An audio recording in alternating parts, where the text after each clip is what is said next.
हजारों अक्लमंद मिलेंगे, काम के लोग चंद मिलेंगे, मुसीबत आने पर विधायक के अलावा सबके दरवाजे बंद मिलेंगे। नमस्कार, आप देख रहे हैं खबर राजनीति की। मैं मनीष वर्मा, कैमरामैन प्रीत के साथ। मौके पर मौजूद में एक भावी विधायक के कार्यालय में, जो अब राजनीति के अंदर आए हैं, लेकिन उनका मेन मोटिव कि नशे के राक्षस को ख़त्म करना, खाद्य सुरक्षा, सभी सरकारी सुविधा आपके द्वार पर पहुंचाना, कृषि को बनाया जाएगा अधिक किफ़ायती, और बहुत सारे जैसे कि विकास कार्यों में जन भागीदारी, जहरीली हवा को ख़त्म करना, बहुत सारे सवाल रहेंगे हमारे भावी विधायक से। अब जो हमारे साथ मौके पर मौजूद हैं, सिरसा के सीए दरवेश स्वामी जी। जी सर, नमस्कार। बहुत बहुत धन्यवाद सर आपका कि आप अपना मंच मुझे दे रहे हैं अपने विचार रखने के लिए। बाज़ार में बड़े बड़े होर्डिंग लग रहे हैं जी, अनाउंसमेंट हो रही है, आप खुद कह रहे हो राजनीति कीचड़ है और खुद इस कीचड़ में घुस गए। सर पहली बात तो मैं नहीं कह रहा कि राजनीति कीचड़ है, सारा देश कहता है कि राजनीति कीचड़ है। और हम क्यों घुस रहे हैं उसके पीछे कारण ये है कि माना कीचड़ है, लेकिन यही राजनीति हमारे पूरे देश का, पूरे हमारे प्रदेश का, हमारे शहर का, हमारे मोहल्ले का, हमारे घर का 90 से 95% हिस्सा इसके ऊपर डिपेंड करता है। हर जगह यही पॉलिटिक्स हम पे प्रभाव डाल रही होती है। लोग कहते हैं कि यार पॉलिटिक्स में मत जाओ। अगर सही लोग पॉलिटिक्स में नहीं जाएंगे तो यही कीचड़ हमारे सर पर बैठा रहेगा, हमारे सिर पर राज करता रहेगा, हमारे बच्चों के लिए नीतियां बनाता रहेगा और उनका क्रियान्वयन ढंग से कर नहीं पाएगा। आज के समय इतनी सारी समस्याएं हैं जो सीधा पॉलिटिक्स से जुड़ी है। ये जो अभी आप पढ़ रहे थे हमारे ब्रोशर के अंदर, ये सब समस्याएं पॉलिटिक्स से जुड़ी है और इसका प्रभाव हमारे जीवन पर पड़ रहा है। जैसे ड्रग्स की आपने बात बोली, नशे का राक्षस, तो ये हम सबको दिख रहा है ना कि किस हद तक ये बढ़ चुका और आगे किस हद तक जा सकता है। मल्टीपल गति से बढ़ता है सर ये। आज एक नशेड़ी है, वो 5 बनाएगा, 5 25 बनाएगा। आने वाले 5 साल में इसकी ज़बरदस्त ग्रोथ मिलेगी आपको। और मैं सभी रिपोर्टर भाइयों कहता हूं कि आप रिपोर्टिंग करते हो, आप गौर करो कि कितने बच्चे अपनी जान से हाथ धो बैठे हैं, कितने माँ बाप अपने बच्चों को खो चुके हैं इस नशे। सैकड़ों बच्चे मर चुके हैं, सिरसा विधानसभा की बात कर रहा हूँ, ओवरऑल सिरसा डिस्ट्रिक्ट में तो बहुत ज़्यादा बड़ा नंबर है ये। अब ये पूरा इलेक्शन चल रहा है जी, आप कवर भी कर रहे हो। आप मुझे ये बताओ कि कौन से पॉलिटिशियन सीरियस है? सीरियस आप उस पॉलिटिशियन को मानना। ऐसा नहीं है कि मेरे ब्रोशर में मैंने ये ड्रग्स के बारे में लिख दिया, ऐसे आपको और भी ब्रोशर मिल जाएंगे जिन्होंने ड्रग्स के बारे में लिखा होगा। आप सीरियस उसको मानना जिसने पहले इस पर कुछ दिखाया हो करके। इसमें सरकार का क्या मतलब हुआ सर? राजनीति में जाना जरूरी है, क्योंकि इसके लिए तो अवेयरनेस तो आप समाज से ही बनकर भी कर सकते हैं। आपका बिल्कुल सही क्वेश्चन है ये। आप एक चीज़ है ना सर, मैंने पहले कई बार ही कहा है आपको, फिर दोबारा मैं एक एग्जांपल देना चाहूँगा कि जैसे हमने एज ए संस्था, ये डियर सिरसा जो संस्था है हमारी, पूरे शहर में हमने अपने लेवल पे बहुत अच्छा कैंपेन चलाया था। मेरे हिसाब से सिरसा में सबसे बड़ा नशे के ऊपर कैंपेन हमारा ही चला होगा, या जो कुछ पुलिस अधिकारी बीच में आए थे उन्होंने भी कैंपेनिंग चलाया, लेकिन संस्थाओं में हमारा सबसे बड़ा कैंपेन था। अब होता क्या है कि एक तो सरकारी व्यक्ति या यूँ कहें नेता ट्राई करे और एक संस्था ट्राई करे, दोनों में बहुत फर्क होता है। नेता के पास पावर भी होती है। पॉलिटिक्स का मतलब ही पावर है, हम सबको पता है पॉलिटिक्स मतलब पावर। अगर आप पावर के साथ कोई काम को करोगे तो उसका इफेक्ट ज़्यादा दिखता है। संस्था के तौर पे मैं कितने लोगों को नशा छुड़वा दूंगा, वहीं अगर सत्ता चाहे तो सब कुछ हो सकता है। और लोग कहते हैं कि नशा कैसे बंद करा दोगे। मैं कहता हूँ यार, कहते थे कि आर्टिकल 370 हट ही नहीं सकता, कितनी बड़ी बात थी, लेकिन पॉलिटिक्स ने चाहा तो हट गया ना। यूपी में कहते थे कि माफिया राज कभी खत्म ही नहीं हो सकता। एक नेता के मन में आया कि माफिया खत्म करना है तो काफ़ी हद तक कंट्रोल कर दिया ना।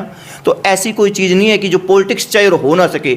इवन वो एक ना सिंघम फिल्म का डायलॉग है कि अगर पुलिस वाले चाहे, पुलिस वाले मतलब यहाँ पे सीधा पुलिस सिस्टम पे बात नहीं है, पुलिस वालों के ऊपर हमेशा पॉलिटिक्स चलती है। पुलिस वाले अगर चाहे तो मंदिर का किसी चप्पल तक चोरी नहीं हो सकती। तो ये जो पावर आती है, पॉलिटिक्स से पावर आती है, उस पावर का सदुपयोग हो तो रियल में इफेक्ट हो सकता है। संस्थाएं नशे के ऊपर बहुत ज़्यादा काम नहीं कर सकती, थोड़ा बहुत अपने धर्मार्थ खाते के लिए काम कर सकती है, लेकिन समाज में बदलाव नहीं आ सकता सर। राजनीति में कदम रखने वाला आपको पता है कि बड़े बड़े वादे लेकर धरातल पे आता है जी, वोट मांगने के लिए। बड़ी बड़ी पार्टियाँ हैं जो एयरप्लेन से, जिन्हें लोकल के लोग जानते भी नहीं, उनको यहाँ पे टिकट दे दी जाती है और वापस एयरप्लेन से वापस हो जाते हैं। लोग धरातल के लोग, लोकल के लोग उनको जिता देते हैं, उनको वोट देते हैं। सर हमारा मिशन ही यही है कि पॉलिटिकली लोगों को हम थोड़ा बहुत एजुकेट तो कर पाए ना। अब मैं हमेशा कहता हूँ, अभी करंटली हरियाणा के अंदर बीजेपी की सरकार है, इससे पीछे कांग्रेस की सरकार थी। अभी कल परसों कोई पत्रकार भाई आए, वो कहते हैं कि इस बार फिर कांग्रेस की हवा है। अब ये कितनी शर्म की बात है देखा जाए तो। ध्यान से समझिएगा, यही हरियाणा प्रदेश की जनता ने 5 साल पहले कांग्रेस को धिक्कारा, लानत फेंकी कि ये तो कुछ नहीं काम के, हम बीजेपी को जिताएंगे। अब 5 साल बाद वही सेम चीज़ अब बीजेपी को धिक्कारेंगे, लानत फेंकेंगे और कहेंगे बीजेपी तो कोई काम की नहीं है, कांग्रेस आनी चाहिए। अगली बार फिर बीजेपी को बोलेंगे। ये क्या हो रहा है? लोगों को समझना पड़ेगा ना कि आप ये क्या कर रहे हो। मैं शायद गलत वर्ड बोल रहा हूँ कि हमने अपने मुंह से कोई बात बोली और दोबारा से उस बात को हम पलट रहे हैं। इसको क्या बोलोगे, कैसा व्यवहार बोलोगे? भी हमारे आप द्वारा ही दोगली नीति अपनाई जा रही है। हमें कब जागेंगे हम कि क्या कर रहे हैं? हम कभी बीजेपी, कभी कांग्रेस, कभी हलोपा, कभी जजपा, कभी दोबारा बीजेपी, कभी बीच में हलोपा। ये क्या चल रहा है? जब तक आप पर्सन स्पेसिफिक नहीं होगे, जब तक आप अपना नेता नहीं चुनोगे ढंग के, नेता की शक्ल नहीं देखोगे, नेता का चरित्र नहीं देखोगे, नेता के काम नहीं देखोगे, तब तक आपका डिसीजन हमेशा गलत होता रहेगा। जब जब आप पार्टियों के पीछे चलोगे, आप हमेशा गलत निर्णय लोगे। मैं छोटा सा एग्जाम्पल देता हूँ। मेरा यहाँ सिरसा के वार्ड नंबर 9 में रेजिडेंस है, हरि विष्णु कॉलोनी, कीर्ति नगर साइड। और वैसे तो किसी के बारे में व्यक्तिगत बात नहीं करनी चाहिए, लेकिन अच्छी बात इसलिए मैं कर रहा हूँ। हमारे वहाँ एमसी थे, अब तो एक्सपायर हो गए, आत्माराम सरपंच नाम से मशहूर थे वो, अब बाद में एमसी हो गए थे। वो इनेलो पार्टी से थे और पर्सनली हम इनेलो को वोट नहीं डाला। हमने कभी भी स्टेट लेवल के इलेक्शन में इनेलो को वोट नहीं डाला। वो हर एक की अपनी चॉइस होती है, लेकिन हमने हमेशा एमसी आत्माराम सरपंच को चुना। चेहरा देखे वो इनेलो के थे, आत्माराम सरपंच जी प्योर इनेलो के थे। हमें पता है व्यक्ति अच्छा है, तो यही हर जगह होना चाहिए। अगर वो व्यक्ति अच्छा था रियल में, उसने अपने इलाके में सही काम किया, ठीक है, कुछ लोग नाराज हो सकते हैं, हमेशा एक छोटा हिस्सा हो सकता है कि नाराज रहे, लेकिन प्रैक्टिकली वो व्यक्ति बढ़िया थे। तो ये चीज़ हर जगह लागू होनी चाहिए। आपको अगर एमसी चुनना है, जो मर्जी पार्टी का वो इंसान बढ़िया है, आप उसे चूज़ करिए। वो उसकी मर्जी है कि किस पार्टी से वो बेनिफिट ले सकता है। अगर आपको एमएलए चुनना है, आपको फिर इंसान देखना है। अगर आप पार्टी देखें कि हाँ बीजेपी को देंगे, इनेलो को देंगे, कांग्रेस को देंगे, जो भी पार्टी, मैं किसी पार्टी से द्वेष नहीं है मेरा, लेकिन जनरल बात कह रहा हूँ, आपको व्यक्ति देखना है। देखिए बीजेपी पार्टी है, अटल बिहारी वाजपेयी का अलग रुआब होगा, नरेंद्र मोदी जी का अलग होगा, नितिन गडकरी का अलग होगा, कांग्रेस में राहुल गांधी जी का अलग होगा, कपिल सिब्बल का अलग होगा, सोनिया गांधी जी का अलग होगा। आपको व्यक्ति देखना है जिस मर्जी पार्टी का हो जाए। यही हमारा सबको, आपके थ्रू मैं पूरी जनता को ये कहना चाहूँगा कि आप कृपया करके पार्टियों को देखना बंद कर दीजिए। जब तक आप पार्टियों को देखोगे, तब तक आपका 100% गलत डिसीजन होगा। ये फालतू बातें बंद कर दो, अब की बार तो कांग्रेस आवेगी या अब की बार बीजेपी आवेगी। आप इंसान को देखना शुरू कर दो। नहीं देखोगे तो आपके बच्चों का भविष्य ऐसे ही मिट्टी में जाता रहेगा। नज़र मारो एक बारी, देखो कि कितना ड्रग्स फैल चुका है, किस हद तक जा चुका है। बच्चे मर रहे हैं हमारे घरों के, कितना खाने में जहर मिलकर आ रहा है, फल सब्जियों में जहर आ रहा है। ना कोई कांग्रेस बात करती भाई साहब, ना कोई बीजेपी बात करती, सब के सब सेम ढर्रे पर चल रहे हैं। किस सरकार ने, चाहे बीजेपी हो, चाहे कांग्रेस हो, चाहे कोई और पार्टी हो, बताओ किस सरकार ने शिक्षा के ऊपर बात की है?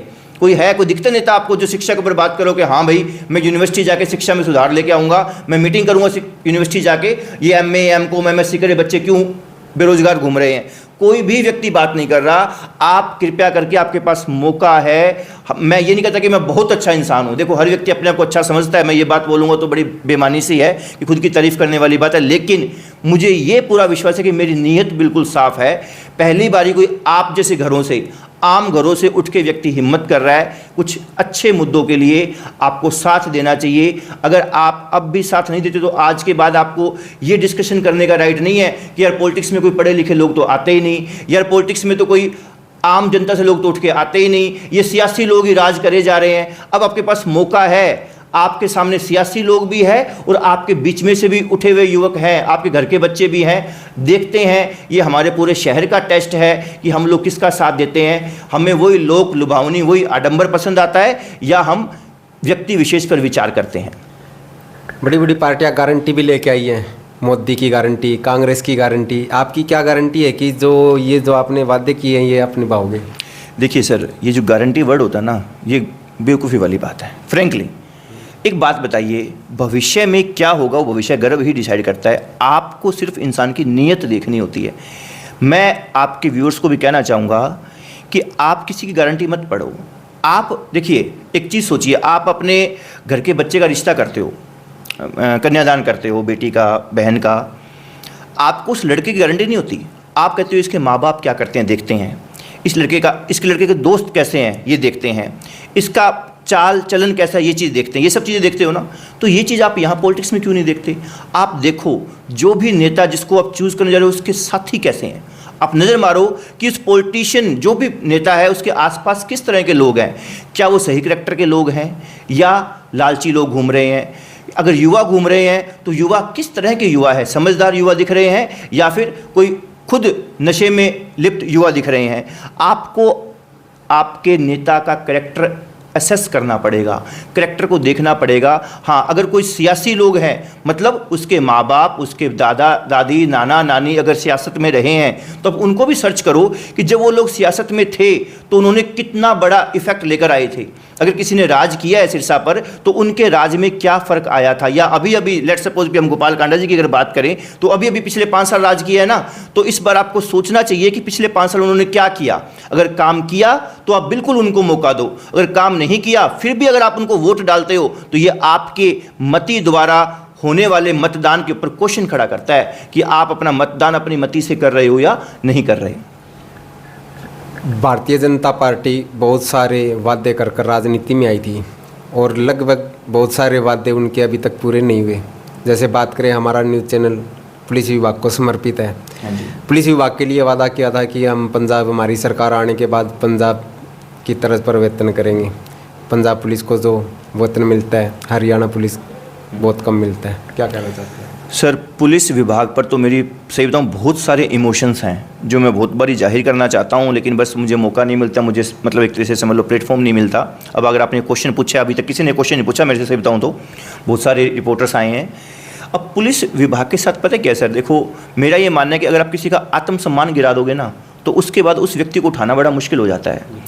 हमारे देश में ये बहुत बड़ी विडंबना है कि पूरे देश की सुरक्षा का जिम्मा पुलिस विभाग के पास है और पुलिस विभाग के लोग इज्जत नहीं करते। फ्रैंकली ऑन चैनल बोल रहा हूँ कि सबसे ज़्यादा करप्ट लोग पुलिस विभाग को मानते हैं, लेकिन पैसे के मामले में करप्शन के अंदर और बहुत डिपार्टमेंट है जो इनसे बहुत ऊपर आते हैं। अब होता क्या, दरअसल लोगों को ना एक तरीके से एक पूरी कैटेगरी को ही बेईमान कहने की आदत पड़ जाती है। अब लोग कहते हैं कि पुलिस वाले बेईमानी करते हैं, इसके पीछे भी रीज़न बताऊंगा मैं आपको। दरअसल आप ये देखो कि कौन सा एरिया बेईमान नहीं है। अगर आप बेईमानी देखनी शुरू करोगे तो आपको सारे नेता भी चोर दिखेंगे। क्या नेता चोर नहीं दिखेंगे? मैं पूरी कैटेगरी की बात कर रहा हूँ। आपको सारे डॉक्टर चोर दिखेंगे कि डॉक्टर तो लुटेरे हैं यार। आपको सारे व्यापारी चोर दिखेंगे कि यार ये व्यापारी तो बहुत टैक्स चोरी करते हैं। आपको पंडित दिखेंगे, यार पंडित तो यार जहाँ देखो वहाँ पैसा ऐंठने की कोशिश करते हैं। तो ये लोगों की मानसिकता सबसे गलत होती है कि जब आप एक पूरी कैटेगरी को ही बुरा कहना शुरू कर देते हो। लोग कैटेगरियाँ ढूंढते हैं, जात दिखी तो जात को बुरा कहना स्टार्ट कर दिया, कोई वर्ग दिखा जैसे अभी हम बात करें तो पूरे वर्ग को बुरा कहना स्टार्ट कर दिया। लेकिन समझदारी ये है कि आप उस कैटेगरी में से कुछ लोगों को कह सकते हो, सबको नहीं कह सकते। सब एक जैसे कभी नहीं होते, एक घर में सारे एक जैसे नहीं होते भाई साहब, पूरे डिपार्टमेंट में सारे एक जैसे कैसे हो सकते हैं। तो पहली बात तो ये। दूसरी आपका क्वेश्चन की तनख्वाह वाली आपने बात बोली। देखिए सबसे टफ जॉब होती है, मैं बहुत बार ये जब गर्मी में जब हम गाड़ी में जा रहे होते हैं चौक पे रुकते हैं, अभी कल परसों यहाँ अम्बेडकर चौक के ऊपर ये जो भीम आर्मी का जो बंद का जो ऐलान था तो वहाँ पे महिला पुलिसकर्मी अम्बेडकर चौक पे खड़ी थी 2-3, मेरे साथ में गाड़ी में 2-3 लोग थे। तो मैंने उनके फेस को देखा, पसीना पसीना हो रही थी। तो हम यही बात करते थे, मैं कह रही ये कोई जीवन तो नहीं है, कितना तकलीफ़दायक जीवन है। उस तकलीफ़दायक उतनी तकलीफ़ के अंदर हमारा पुलिस बल रहता है और आप उसको ढंग से सैलरी भी नहीं दे पाते।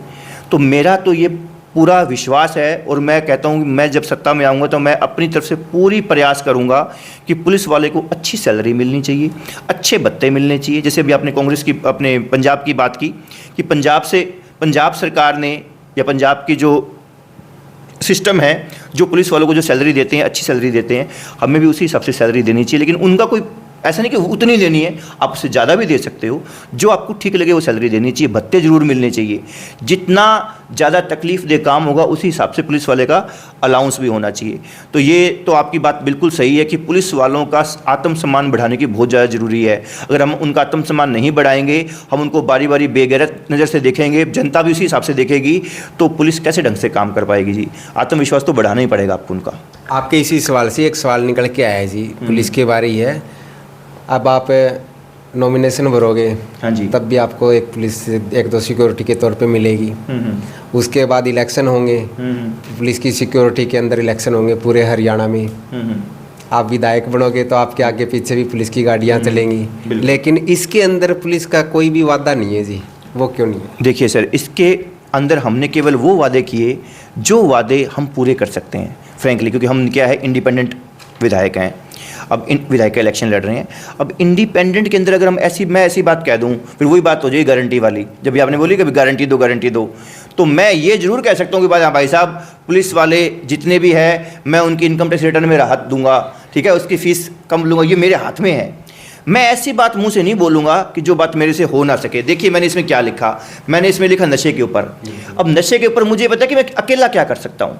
अब देखो, आप अभी अपने यहाँ के विधायक का एग्जाम्पल ले लो। मैं ये नहीं कह रहा कि वो भी इंडिपेंडेंट ही है, ठीक है, उन्होंने समर्थन दे रखा हो चाहे बीजेपी को, वो कोई मंत्री पद पर भी नहीं है। लेकिन एक बार सोचो आप कि हमारा विधायक हर गांव हर महीने 2 बार ही जा रहा होता, हर मोहल्ले जा रहा होता, जवान बच्चों से मिल रहा होता, टीनेजर से मिल रहा होता, किशोरावस्था के युवकों से कि हाँ भाई साहब ठीक है ना, बच्चों को कोई गलत काम में तो नहीं पड़ रहे, ध्यान रखना। 2-4 को लीडर बना दिया, 2-4 को उनके नीचे रख दिया, उनको मोटिवेट कर रहा होता, तो क्या बताओ फ़र्क नहीं पड़ता? ये नौबत ही नहीं आती। हाँ, कैसे नौबत आएगी नहीं। जब बच्चे देखेंगे एमएलए हमारे साथ यारी डाल के बैठा है भाई, ठीक है, एमएलए हमें आके प्रमोट करता है, तो बच्चों का मोराल देखो कहाँ होता, उनका आत्मविश्वास का लेवल ही बहुत अप होता। बच्चे नशे में जाते ही नहीं, लेकिन हमारा एमएलए कभी जाता ही नहीं। अब मैंने ये वर्चस्व की बात की एमएलए की, मैंने ये नहीं कहा कि एमएलए की पावर यूज़ करो या ऊपर से नशा रोकना है पुलिस बल यूज़ करो। एमएलए अकेला नाम और उसका फील्ड में जाना इनफ हो जाता काफ़ी हद तक। 100% नहीं बोलूँगा, लेकिन 70 से 80% फ़र्क पड़ जाता। बताओ कि हमारा एमएलए गया क्या हमारा एमएलए गया है इसके रिगार्डिंग? उसका तो पूरी प्रभु सत्ता थी ना। चलो छोड़ दो एमएलए को, आप प्रतिपक्ष की बात कर लो, आप विपक्ष की बात कर लो। विपक्ष के जो भी नेता है, जो खुद को बड़े नेता कहते हैं, जो जाते भी होंगे क्या पता फील्ड में, आप एज ए रिपोर्टर मुझे आंसर ला के देना कि उन्होंने फील्ड में जाके ड्रग्स के ऊपर कितना अवेयर किया लोगों को। उनके साथ तो लोग चलते भी, हम तो चलो पॉलिटिक्स में अभी जुमा मार्च अप्रैल में हमने डिक्लेयर किया है, हम तो ऑफिस में रहने वाले लोग थे, अपनी संस्थागत लेवल पे हमने थोड़ा बहुत नशे पर काम किया, लेकिन उन्होंने ये थोड़ा बहुत भी किया क्या? उनके साथ तो लोग चलते हैं, वो लोगों से मिलते हैं, कहते हैं जी हमने जनता की सेवा की है। वादे क्या है? हमने जनता की सेवा की है पिछले 5 साल। क्या सेवा की है जी? आप खुद को युवा नेता कहते हो, तो आप बताओ आपने युवाओं के लिए ड्रग्स के लिए थोड़ी बहुत भी कोशिश की क्या? आप हर गांव जा रहे हो, वहाँ पर कंपेनिंग करते साथ साथ, ठीक है, आप अपने वोट भी मांगो, अपने वोट भी पक्के करो, साथ साथ आप कंपेनिंग भी कर लेते यार, कितने युवा बच जाते। आप जिनके कारण क्या मानते हो आप, नशा खत्म क्यों नहीं हो रहा? सर अगेन मैं ये बोलूँगा कि आप अपने नेता का कैरेक्टर देखो, आप अपने नेता का कैरेक्टर देखो। यानी आपका कहना ये है कि नेताओं के कारण नशा खत्म नहीं हो रहा, क्योंकि और आप वही नेता बनने जा रहे हो? नहीं सर, मैं आपने ये कैसे कहा कि मैं वो नेता बनने जा रहा हूँ? मैं ये कह रहा हूँ कि आप अपने नेता का कैरेक्टर देखो कि अगर कोई नेता खुद ही नशे का व्यापार कर रहा है, उसका काम धंधा नशे पर चल रहा है, तो बताओ कि वो नशा बंद करेगा नहीं करेगा? कर पाएगा नशा बंद वो? या फिर आप जिस नेता को वोट देने जा रहे हो, पता लगता है कि वो खुद ही नशा खुद करता है, वो खुद ही ड्रग्स में कहीं ना कहीं थोड़ा बहुत इन्वॉल्व है, या जो उसके खास जो पट्टे हैं, ठीक है, वो सब के सब नशे करते हैं, तो बताओ नशा बंद कर पाएगा? हाँ, अब बात करो आप मेरी।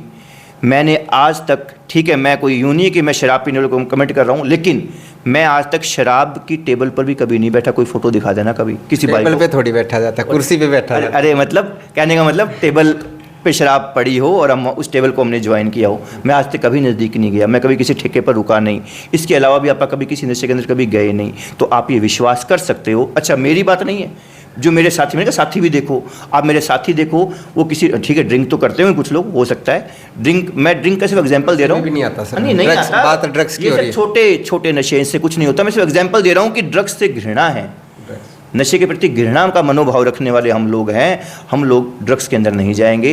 हमारा काम ही यही है कि हमें अपने बच्चों को बचाना है। अगर हम खुद को माँ बाप कहते हैं और हम अगर ड्रग्स के ऊपर आज इफ़ेक्ट नहीं लेकर आते, तो हमारा माँ बाप कहलवाना मेरे हिसाब से मायने नहीं रखता। एक छोटा सा सवाल, शहर में भी चर्चा हो रही है, कई जगह हमने सुना है कि नेता तो बहुत देखे हैं, अगर दरवेश स्वामी विधायक बनते हैं तो सिरसा को ड्रग्स फ्री करने से कोई नहीं रोक सकता, ये आम चर्चा है। सर यही दरवेश स्वामी की बात नहीं है सर, मैं कहता हूँ कोई और भी नेता हो जाए, मैं कोई विशेष नहीं हूँ। मैं सिर्फ विशेष इसलिए दिखाया जा रहा हूँ क्योंकि मैं नशे पे बात कर रहा हूँ, वो लोग बात नहीं कर रहे। मैंने भी एग्जाम्पल दिया तो सही, गोपाल कांडा जी, मैं नहीं कहता कि नशे के व्यापारी है वो, ठीक है, गोवा उनके धंधे चलते होंगे, मुझे नहीं पता, मुझे नॉलेज नहीं हो धंधों की, लेकिन सिरसा में मैं उन पे ऐसा कोई आरोप नहीं लगा सकता कि भाई साहब आप सिरसा में आप ड्रग्स के व्यापारी हो। पर काम करते ना, काम करते तो इफेक्ट आता, करना नहीं चाहते हैं। बस मेरे सिर्फ ये इच्छा है कि मुझे मेरे बच्चों को बचाना है तो मुझे ड्रग्स पे काम करना पड़ेगा। खाद्य पदार्थों में जो जहर मिल गया, सिर्फ ड्रग्स की बात नहीं है, आप आने वाले 15-20 साल की शक्ल देखो, कैसा वातावरण होगा। जिस स्पीड से ड्रग्स बढ़ रहा है, कितने बच्चे और ज़्यादा नशे में आ चुके होंगे।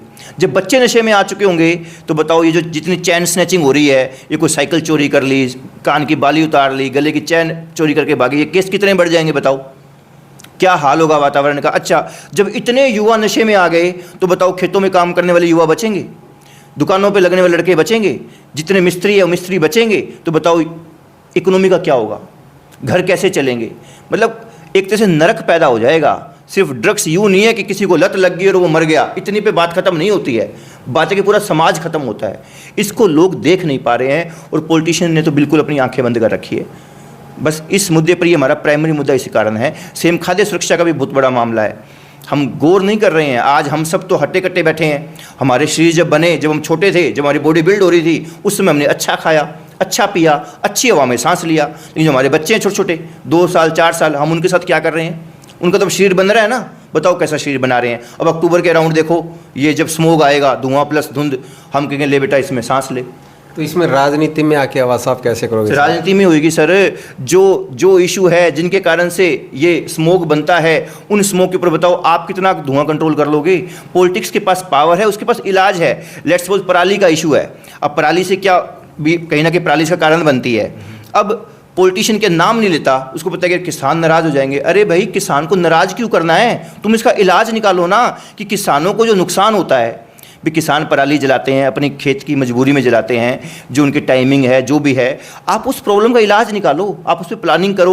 वो उस पर प्लानिंग करते नहीं है, एंड एक तो एंड टाइम पर जगह जागेंगे। अब अक्टूबर आने वाला, अभी तक कोई नहीं जागा हुआ, कोई पॉलिसी मेकिंग नहीं हो रही, कोई किसानों के लिए कोई पर्टिकुलर पॉलिसी नहीं है यहाँ पे। इस बारी भाई ऐसे नहीं, ऐसे काम करना है, कुछ नाम नहीं लिया। अब जब जलाने लगेंगे तब आ जाएंगे, जब चलान काटेंगे फिर तो किसान नाराज होंगे ही।